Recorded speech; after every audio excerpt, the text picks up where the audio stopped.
Hello guys, welcome to another Showdown. I have two devices here from Samsung. This is a Galaxy S4 SGH i337M. It's the international model, sold here in Canada, and this is the Galaxy S3 SGH i747M, which is the international model of this. This is Samsung's past flagship, and this is running, as you can see, Android 4.3 Jelly Bean. Samsung is rumored to be promising an update for 3 out of 4 of the models of the S3, and as the S4 has already got it, so, and I own the S4 now. This does not belong to me at the moment, but let's just get down to business. Showing with the TouchWiz UI, there's not too much of a difference. It's still the same basic layout that you'd see on a normal Samsung device like the Note 3 and Note 2. Widgets, there is not too much of the difference between any widgets. There is lock screen widgets, as you can see, and nothing's really changed except for S Health Watch On. The S4 has a IR beamer somewhere on it. I believe it's right there. Yep, it's right there. Right at the top here. Nothing too much has changed with the Galaxy S4 lock screen and the Galaxy S3 lock screen, except for some new tweaks here and there.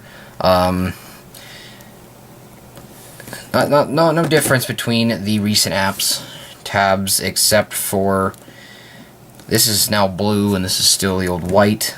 The transparent status bar up here with white battery icons and certain things, while the S3 has just the simple green transparent status bar with the green battery logo. Moving on to the specs. Okay, starting with the Galaxy S3. On board, it has 2 GB of RAM, 16 GB of storage, a 1280 by 720p screen, Super AMOLED, pumping out a PPI of 306. It's got a 1.5 GHz dual-core Qualcomm Snapdragon S4 under the hood, and it also scores a Adreno 225 graphics chip, which does the job pretty well, despite the fact it's got 2 gigs of RAM to back it up. I also forgot to mention that it has a 2100 milliamp hour battery under the back as well. This is a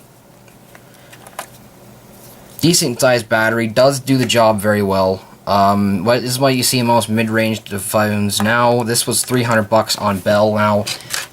You're not going to see too many. You're not going to see too many of them left because they are discontinuing them because the name of this phone is 18 months old. Now moving on to the Galaxy S4. This thing scores a 1.9 GHz quad-core processor, a Adreno 320 GPU.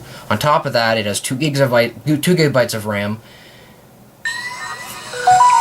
And it also scores a Qualcomm Snapdragon S4 Pro, the newer ones.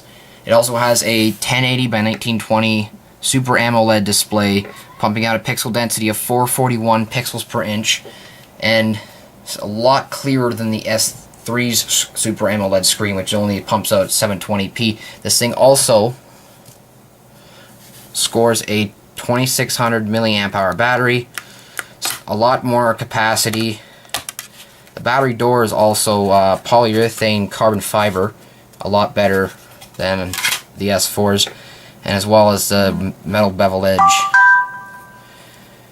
So here is the 2600 milliamp hour battery. This thing's also designed around LTE as well as the S3. They both support micro SD cards, so up to 64 gigs. And the S4 doesn't feel as cheap, but the The S4 does have the advantage with the camera. It's a 13 megapixel obviously a lot better, and this is a 2 pumping out 1080p. I think it's that. While the S3 only has a 1.9 720p front-facing camera, and this is an 8 megapixel with 1080p video, as well as the S4. Hands down, they are both good devices. They've sold millions of these worldwide, and this is one of my favorites. It's just, I would have to go with the S4 because of the metal bevels on the side, the polycarbonate plastic material that's a lot stronger than the S3's plastic bevels on the sides, and the thin polyurethane plastic backing that can break easily if you're not taking it off properly. In terms of design, though, they have moved the volume rockers up on the S4, and the screen is 5 inches opposed to 4.8 inches here in the S3, so it's not too much bigger. It doesn't feel like a brick, or it doesn't feel heavier, but they've also made the power key a lot longer. The only thing with the S4 is sometimes it is challenging to, when you have an OtterBox on it, to push this button or turn the volume down. It's just because it gets really confusing. Like, you have to grip onto it just to push it. But all in all, the power button on the side of the Samsungs is the way to go. Okay, well, that's all for today, guys. I will post a startup test video for this to show you how long each of them took. So peace out, guys. See you later.